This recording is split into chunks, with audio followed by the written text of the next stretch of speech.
Al-Ghazali in this book is speaking generally about the theme of zuhd, or self-denial. Sometimes it's translated as asceticism.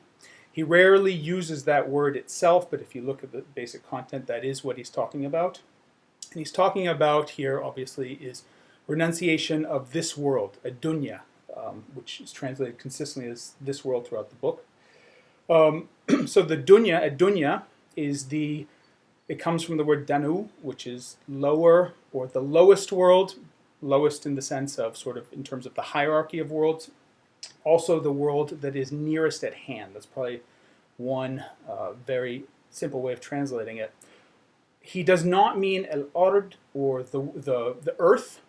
What he's talking about, generally speaking, is alam shahada, what is seen, the world, the realm of what is seen. And specifically, though, he's talking about how we engage that world, how we engage the material world, which determines whether our use of it is part of this world or part of the hereafter, al-akhirah. So everything done for the sake of the hereafter is part of the hereafter. So he's basically talking about everything else in this case. The book, and I'll go more into some of these theories. The book itself is an introduction plus 4 subsections.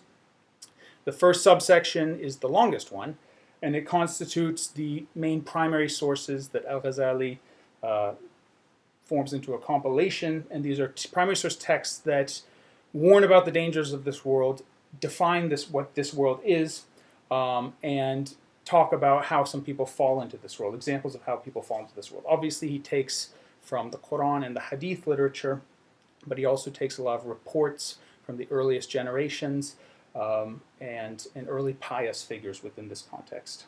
The second subsection constitutes 14 metaphors or analogies for this world to illustrate its nature and to illustrate its dangers. There's some of these he takes from his primary sources, others he comes up with on his own, as far as I know. About 6 of these, almost half of them, make use one way or another of the metaphor of water. Some of them have to do with the nature of water when one's trekking through it, how it clings to one's clothes. Others have to do with the nature of water, how one is trying to get across it, and so on. The third subsection has to do with the main theory of the book.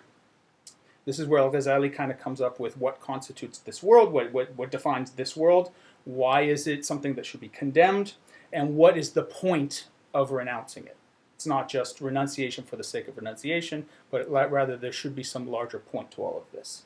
Finally, the fourth subsection is an original historical/sociological narrative to explain the emergence of all worldly occupations and human vocations, and how these lead one away from the larger picture of this world, of understanding the true nature of this world, and in the end, how they lead one away from God.